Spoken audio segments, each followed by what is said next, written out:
শীত আসলেই যেন হাঁসের কদর অনেক বেড়ে যায়।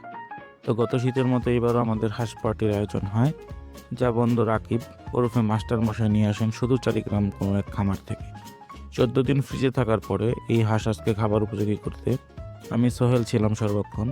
হাঁস বাজার থেকে কেটে আনা থেকে শুরু করে চুলা পর্যন্ত ছিল টান টান উত্তেজনা। হাঁস রান্না দিয়েছিলাম স্বাভাবিক সব মশলা, একদম বাড়তি কিছুই দেইনি। পেঁয়াজ কুচি, আদা রসুন বাটা, হলুদ মরিচের গুঁড়া সহ সব মশলা দিয়েছিলাম পরিমাণ মতো। পুরো হাঁস রান্না হয়েছে সরিষার তেলে, আর দিয়েছিলাম আস্ত রসুন। তো হাঁস রান্না শেষে আমরা চলে গিয়েছিলাম পিঠা নেওয়ার জন্য। পিঠা নিয়ে চলে গিয়েছিলাম কিং সুলতান হাউজে।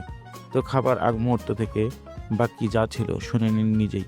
আজ তাহলে এ পর্যন্তই, আল্লাহ হাফেজ।